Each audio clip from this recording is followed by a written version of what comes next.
Mister ladies நண்பர்கள் அனைவருக்கும் வணக்கம். சாப்பிட்டோன்ன ரொம்ப டயர்ட் ஆகுது டாக்டர். சில சமயங்கள்ல சாப்பிட்டோன்ன தான் இன்னும் கொஞ்சம் ஸ்வீட் சாப்பிடணும்னு தோணுது. காஃபி, டீ குடிக்கணும்னு தோணுது. அதுவும் காலையில சாப்பிட்டோன்ன ஒரு மாரி டயர்ட் ஆகி தூக்கம் கூட வருது டாக்டர். அது தூக்கம்னு கூட சொல்ல முடியாது. ஒரு மாரி மயக்கமாவே வருது அப்படின்னு சொல்லலாம். ஒரு 3 மணி 4 மணி ஆனா, ஏதாவது ஒரு டீ குடிச்சா தான் அதுக்கப்புறம் கொஞ்சமாவது நான் சுறுசுறுப்பாகுறேன் அப்படின்னு நெறைய பேர் வந்து சொல்லுவாங்க. இந்த மாதிரியான சிம்ப்டம்ஸ்லாம் இருக்கு அப்படின்னா, இன்னும் ஒரு 10 வருஷத்துக்குள்ள, இல்ல ஒரு 5 வருஷத்துக்குள்ள உங்களுக்கு சர்க்கரை வியாதி வரப்போகுதுங்கிறது அர்த்தம். இதெல்லாம் இன்சுலின் ரெசிஸ்டன்ஸோட அறிகுறிகள். இத தெரிஞ்சுக்கிட்டோம் அப்டின்னா, நமக்கு சர்க்கரை வியாதி வராம தடுக்கலாம். இந்தியாவுல இன்னைக்கு ஒவ்வொரு வீட்லயுமே 3லேருந்து 4 நபர்கள் வந்து சர்க்கரை நோயினால பாதிக்கப்படுறாங்க. அவங்க வீட்ல இருக்கக்கூடிய யங்ஸ்டர்ஸ் வந்து ப்ரீ டயபெட்டிக் கண்டிஷன்லயும் வந்து இருக்காங்க. சர்க்கரை நோய் வர்றதுக்கு ஒரு 10 வருஷத்துக்கு முன்னாடியே நான் சொல்லக்கூடிய இந்த 7 அறிகுறிகள் வந்து இருக்கும். இந்த 7 அறிகுறிகள நீங்க தெரிஞ்சுக்கிட்டீங்க அப்டின்னா, சர்க்கரை நோய் வராம தடுத்துக்கலாம். முக்கியமா பார்த்தீங்க அப்டின்னா, இதெல்லாம் இருக்கு அப்டின்னா, நீங்க கொஞ்சம் அலர்ட் ஆகலாம். ஏன்னா நம்ம ரொம்ப காமனா இது எல்லாத்தையும் வந்து கடந்து போயிரும். ஸோ அது என்னென்ன அறிகுறிகள் அப்டிங்கிறத நம்ம பார்க்க போறோம். சர்க்கரை வியாதி அப்படிங்கிறது நம்ம எல்லாருக்குமே வந்து தெரியும். நம்ம பாடியில குளுக்கோஸ் மெட்டபாலிசம் அப்படிங்கிறது சரியில்லாம இருக்கு. ஃபார் எக்ஸாம்பிள் இது என்ன நடக்குது அப்படின்னா, நம்ம சாப்பிடும்போது ரத்தத்தில வந்து சர்க்கரை அதிகமாகுது. இந்த சர்க்கரை செல்களுக்குள்ள போகணும் அப்படின்னா, இன்சுலின் வந்து நமக்கு தேவை. வீட்ல ஒரு டீனேஜ்ல ஒரு பொண்ணோ, இல்ல ஒரு பையனோ இருக்காங்க அப்படின்னா, நீங்க வீட்ல சமைச்சு வச்சுட்டு ஒரு வாட்டி கூப்பிடும்பொழுது அன்பா கூப்பிடுவீங்க. அவங்க வந்து ஃபோன் பார்த்துட்டு இருக்காங்க, இல்ல வேற ஏதோ பேசிட்டு இருக்காங்க அப்படின்னா விட்டுருவீங்க. அடுத்து ஒரு 1/2 மணி நேரம் கழிச்சு நீங்க மீண்டும் வந்து கூப்பிடுவீங்க. அப்ப கூட கொஞ்சம் அன்பா தான் கூப்பிடுவீங்க. அப்பவும் அவங்க வரல அப்படின்னா, 3வது டைம் ரொம்ப வந்து சத்தம் போட்டு அவங்கள கூப்பிடுவீங்க இல்லைங்களா? அதே மாரி தான் உங்க பாடியில செல்களுக்குள்ள நெறைய குளுக்கோஸ் இருக்கு அப்படின்னா, இன்சுலின் வந்து தொடர்ந்து சுரந்துகிட்டே வந்து இருக்கும்.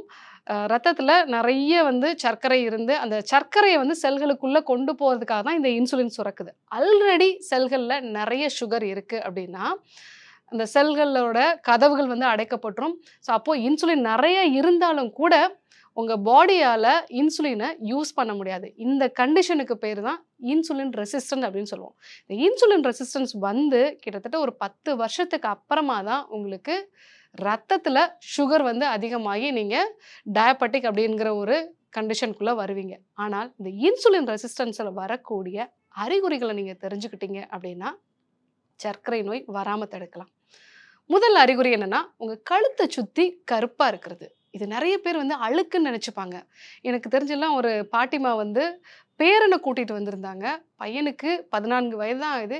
"கழுத்த சுத்தி கருப்பா இருக்கு டாக்டர். அவன் தேய்ச்சு குளிக்க மாட்டேங்கிறான்னு நெனைக்கிறேன். உடம்பும் வெயிட் கூடிட்டே போகுது" அப்படின்னு சொன்னாங்க. இது இன்சுலின் ரெசிஸ்டன்ஸோட அறிகுறி அப்படிங்கிறத அவங்களுக்கு சொன்ன பிறகு தான் அவங்களுக்கே ஒரு பயம் வந்தது. கழுத்த சுத்தி கருப்பா இருக்கு அப்படின்னா, உங்களுக்கு இன்சுலின் ரெசிஸ்டன்ஸ் இருக்குன்னு அர்த்தம். இத அகாந்தோசிஸ் நைக்ரன்ஸ் அப்படின்னு நம்ம சொல்லுவோம். நம்ம உடம்புல இன்சுலின் ரெசிஸ்டன்ஸ் இருந்தது அப்படின்னா, கழுத்து பகுதியில இருக்கக்கூடிய தோல் செல்கள் வந்து அபரிமிதமா வளர்ச்சி அடையும். அபரிமிதமா வளர்ச்சி அடைஞ்சு அது உடம்ப விட்டு வெளியே போகலைன்னா, கருநிறமா அது வந்து மாறிடும். சில பேர் நெனச்சுப்பாங்க, கழுத்துல வந்து நான் செயின் போடுறதுனால உராய்ஞ்சு, உராய்ஞ்சு இந்த மாரி வருதுன்னு நெனச்சுப்பாங்க.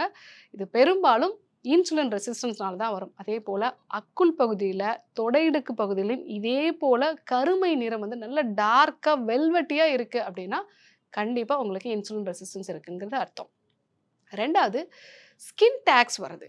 சின்ன சின்னதா வந்து மருக்கள் மாதிரி வரும். கழுத்து பகுதியில வரும், அக்குள் பகுதியில வரும், சிலருக்கு வந்து முகத்துல கூட வரும். ஸோ இது எல்லாமே உங்க பாடியில இன்சுலினோட அளவு வந்து அதிகமா இருக்கு அப்படின்னா, இன்சுலின் வந்து ஒரு குரோத் ஹார்மோன். குரோத் ஹார்மோன்ங்கிறது செல்கள அபரிமிதமா வளர்ச்சி அடைய வைக்கும். உடல் எடையும் அதனால தான் அதிகமாகுது. ஸோ இந்த ஸ்கின் டாக்ஸ்லாம் இருக்கு அப்டின்னாலே உங்களுக்கு இன்சுலின் ரெசிஸ்டன்ஸ் இருக்குங்கிறது அர்த்தம். அது ரொம்ப காமனா கழுத்து பகுதியில, அக்குள் பகுதிகள் எல்லாம் வரும். 3வதா ஒரு காலையில 11 மணி இல்லன்னா வந்து மத்தியானம் ஒரு 3 மணி 4 மணிக்கு டீயோ, காஃபியோ இல்ல ஏதாவது ஒரு ஸ்நாக்ஸோ சாப்பிட்டா தான் டாக்டர் எனக்கு அதுக்கப்புறமா வேலை செய்யணும்னே தோணுது. இல்லன்னா ரொம்ப நான் டவுன் ஆயிர்றேன். சில பேர்லாம் வந்து சொல்லுவாங்க, "எனக்கு அந்த டைம்ல பதட்டமே வந்துருது டாக்டர். என்னால அந்த டீ குடிக்காம இருக்கவே முடியல" அப்படின்னு சொல்லுவாங்க.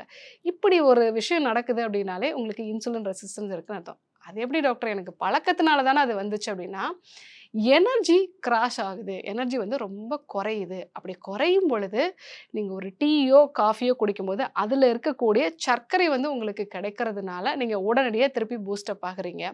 ஸோ இந்த எனர்ஜி கிராஸ்ங்கிறது இன்சுலின் ரெசிஸ்டன்ஸ்னால வரக்கூடியது.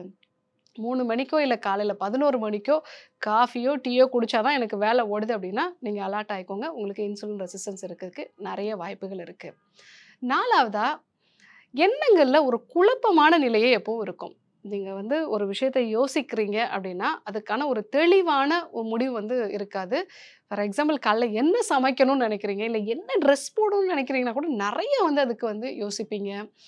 நீங்க ஃப்ரிட்ஜ தொறந்தீங்கன்னா, எதுக்காக தொறந்தீங்கங்கிறது தெரியாது. ஒரு ரூமுக்குள்ள போனீங்கன்னா, எதுக்காக இந்த ரூம்ல வந்தோம்? அப்படிங்கிற மாரி யோசிக்கக்கூடிய ஒரு நிலை இருக்கும். நெறைய சமயங்கள்ல சாவி எங்க வச்சோம்? ஹெல்மெட் எங்க வச்சோம்? இப்படி ஒரு டவுட்லயே வந்து இருப்பீங்க. இது பிரெயின் ஃபாக் அப்படின்னு நம்ம சொல்லுவோம். நம்ம ரத்தத்துல சர்க்கரை அதிகமா இருந்துச்சு அப்படின்னா, பிரெயின் வந்து கன்ஃப்யூஸ் ஆயிடும்.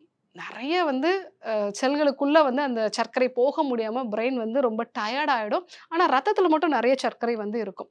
ஸோ இத வந்து பிரெயின் ஃபாக் அப்படின்னு நம்ம வந்து சொல்லுவோம்.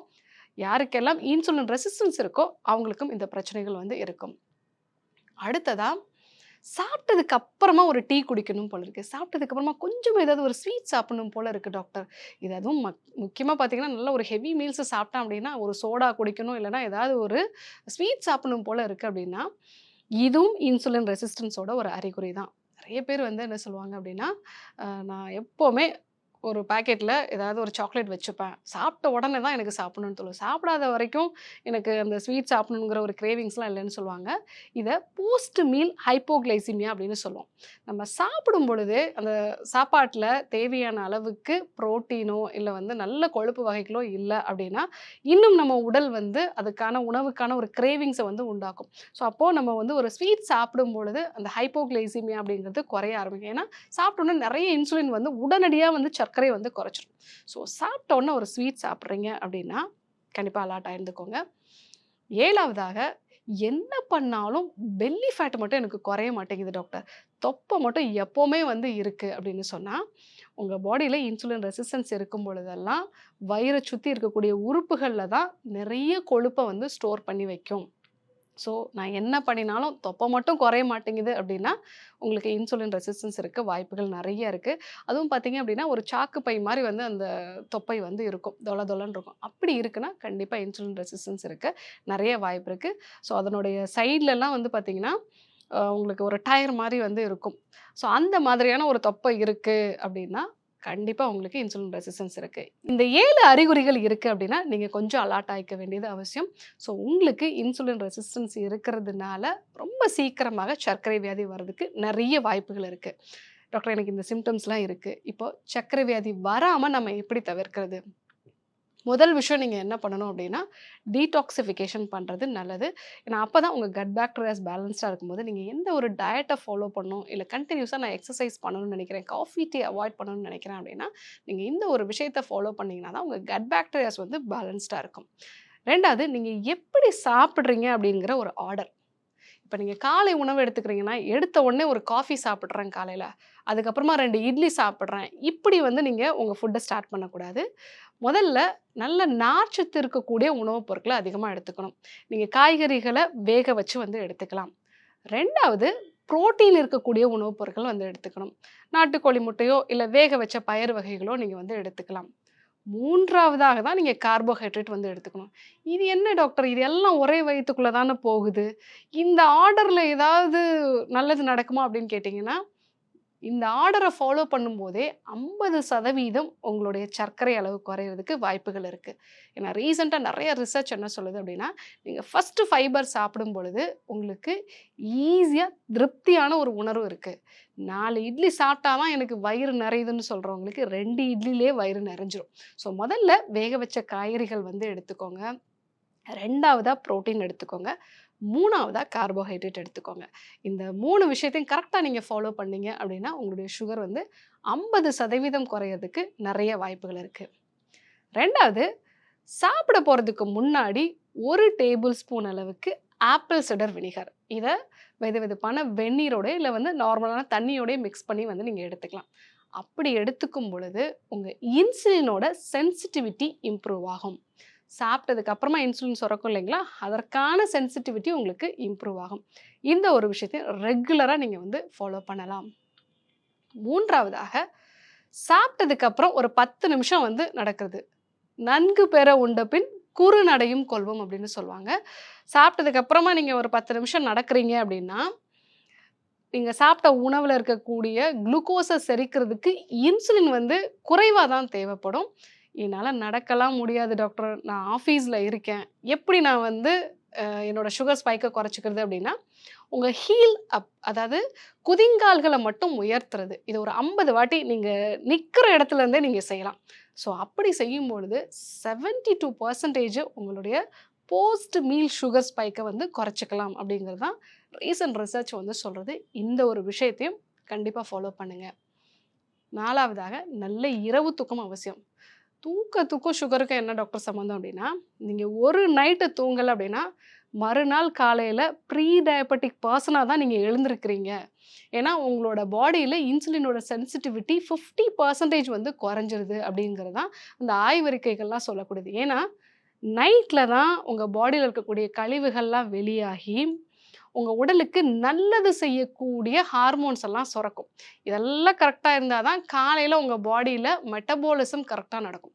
ஸோ ஒரு நைட்டு நீங்க சரியா தூங்கல. ஏன்னா இப்பலாம் நெறைய யங்ஸ்டர்ஸே 2 மணிக்கு தூங்குறாங்க, 3 மணிக்கு தூங்குறாங்க, மிட் நைட்ல பிரியாணி சாப்பிடுறாங்க. இது எல்லாமே அவங்களுடைய சுகர் ஸ்பைக்குக்கு, முக்கியமா இன்சுலின் ரெசிஸ்டன்ஸ்க்கு மிக முக்கியமான காரணமா இருக்கு. ஸோ நைட்ல கரெக்ட்டா தூங்குங்க. இந்த ஒரு விஷயத்த நீங்க ஃபாலோ பண்ணீங்க அப்படின்னாலே, உங்க சுகர அழகா வந்து நீங்க குறைச்சுக்கலாம். ஸோ அடுத்ததா நடைப்பயிற்சியோ, இல்ல வந்து ஏதாவது ஒரு யோக பயிற்சியோ நீங்க வந்து ஃபாலோ பண்றது, சுவாச பயிற்சிகள ஃபாலோ பண்றது.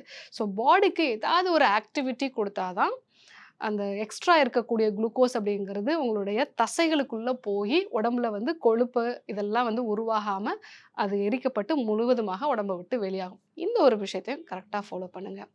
ஸோ அடுத்ததா, நீங்க சாப்பிடக்கூடிய உணவ நல்லா மென்னு சாப்பிடுங்க. "நொறுங்க தின்றால் 100 வயதுன்னு" சொல்லுவாங்க. நீங்க உணவ எந்த அளவுக்கு மென்னு சாப்பிடுறீங்களோ, அந்த அளவுக்கு கார்போஹைட்ரேட்டோட செரிமானம் வந்து உடம்புல முறையா நடக்கும். ஸோ செரிமானம் கரெக்ட்டா நடந்துச்சு அப்படின்னாலே, சர்க்கரை வந்து அளவுல கூடாது. ஸோ இந்த ஒரு விஷயத்தையும் நம்ம வந்து ரெகுலரா ஃபாலோ பண்ண வேண்டியது அவசியம். நீங்க சாப்பிடுற உணவுகள்ல மெக்னீசியம், குரோமியம் இந்த 2 சத்தும் அதிகமா இருக்க வேண்டியது அவசியம். ஏன்னா, இது எப்பவுமே உங்களுடைய இன்சுலினோட சென்சிட்டிவிட்டிய இம்ப்ரூவ் பண்ணும். மெக்னீசியம் வந்து பூசணி விதைகள்ல வந்து இருக்கு. டார்க் சாக்லேட்டு, வாழைப்பழம் இதில எல்லாத்துலயுமே வந்து இருக்கு. இதுவும் நம்ம எடுத்துக்கலாம். குரோமியம் வந்து வெற்றிலையில இருக்கு. இதையும் வந்து நம்ம பயன்படுத்தலாம். இதெல்லாம் நம்ம எடுத்துக்கிட்டோம் அப்டின்னா, இன்சுலினோட சென்சிட்டிவிட்டிய இம்ப்ரூவ் பண்ணலாம். அடுத்ததா, இன்டர்மிட்டன்ட் ஃபாஸ்டிங்க ஃபாலோ பண்ணுங்க. இன்டர்மிட்டன்ட் ஃபாஸ்டிங் வந்து 12 ஹார்ஸ் ஃபாலோ பண்ணா போதும். நைட் 8 மணிக்குள்ள சாப்பிட்டுட்டு காலையில 8 மணிக்கு உங்க உணவ எடுத்துக்கிட்டீங்க அப்டின்னா, உங்க பாடியில ஒரு 12 ஹார்ஸ் வந்து எந்த உணவுகளும் வந்து எடுத்துக்கல அப்டின்னா, இன்சுலினோட சென்சிட்டிவிட்டி நல்லா இம்ப்ரூவ் ஆகும். ஸோ இந்த ஒரு விஷயத்தையும் நீங்க ஃபாலோ பண்ணலாம். அது கூட நான் ஆல்ரெடி சொன்ன இந்த 7 அறிகுறிகள்லாம் எனக்கு இருக்கு அப்டின்னா, இந்த ஒரு பவுடர வீட்லயே வந்து தயாரிச்சு பயன்படுத்துங்க. நீங்க ப்ரீ டயபெட்டிக்லேருந்து டயபெட்டிக்கா வந்து கன்வெர்ட் ஆகாம தடுத்துக்கலாம். அது என்னென்ன மூலிகைகள் அப்டின்னா, கரிமஞ்சள் சாப்பாட்டுக்கு சேர்க்கக்கூடிய அந்த வரலி மஞ்சள்னு சொல்லுவாங்க இல்லைங்களா? அந்த மஞ்சள் தான். அது கூட கறிவேப்பிலை, வெந்தயம், ஆவாரம்பூ, சிறுகுறிஞ்சா, நாவல்கொட்டை இந்த 6 பொருட்களையும் ஈக்குவல் குவான்டிட்டி எடுத்துட்டு பொடி பண்ணி 1 டீஸ்பூன் அளவுக்கு நைட்ல தூங்க போறதுக்கு முன்னாடி நீங்க ரெகுலரா சாப்பிட்டுட்டு வந்தீங்க அப்படின்னாலே, உங்களுடைய ப்ரீ டயபெட்டிக் அப்படிங்கிறது அதாவது இன்சுலின் ரெசிஸ்டன்ஸ் வந்து குறைஞ்சு டயபெட்டிக்கா மாறாம நீங்க தவிர்த்துக்கலாம். அது கூட நான் சொன்ன இந்த வாழ்வியல் முறை மாற்றங்களையும் வந்து சேர்த்தே பண்ணுங்க. ஸோ இதில பவுடர்லாம் என்னால தயாரிக்க முடியாதுன்னு சொல்றவங்க, மெக்னில் சூர்ணத்த வந்து நீங்க வாங்கி பயன்படுத்தலாம். அதுவும் உங்களுக்கு நல்ல ஒரு எஃபெக்ட் வந்து குடுக்கும். ஸோ சர்க்கரை வியாதி அப்படிங்கிறது நமக்கு உடனடியா இன்னைக்கு நான் செக் பண்ணேன் டாக்டர் இப்ப தான் எனக்கு வந்திருக்கு அப்படின்னு சொல்ல முடியாது. 10 வருஷத்துக்கு முன்னாடியே நம்ம உடம்புல அதுக்கான சேஞ்சஸ் வந்து கொஞ்சம் கொஞ்சமா வந்துரும். அப்பலாம் நம்ம வந்து எனக்கெல்லாம் சுகர் இல்லன்னு சொல்லிட்டே நம்ம வந்து கன்டினியூஸா அந்த உணவுகள வந்து சாப்பிட்டுட்டே இருப்போம். ஸோ இந்த அறிகுறிகள தெரிஞ்சுக்கிட்டு, ஆரம்ப கட்டத்திலேயே அத வராம தடுக்கிறது தான் மிகச்சிறந்த அணுகுமுறை. ஸோ நான் சொன்ன இந்த 7 சிம்ப்டம்ஸ்ல உங்களுக்கு என்னெல்லாம் சிம்ப்டம்ஸ் இருக்கு? இவ்ளோ நாள் அது ரொம்ப நார்மல்னு நீங்க நினைச்சுட்டு இருந்தீங்க அப்படிங்கிறத கமெண்ட்ல சொல்லுங்க. இதே போன்று இன்னொரு அற்புதமான தகவலோட உங்கள சந்திக்கிறேன். நன்றி, வணக்கம்.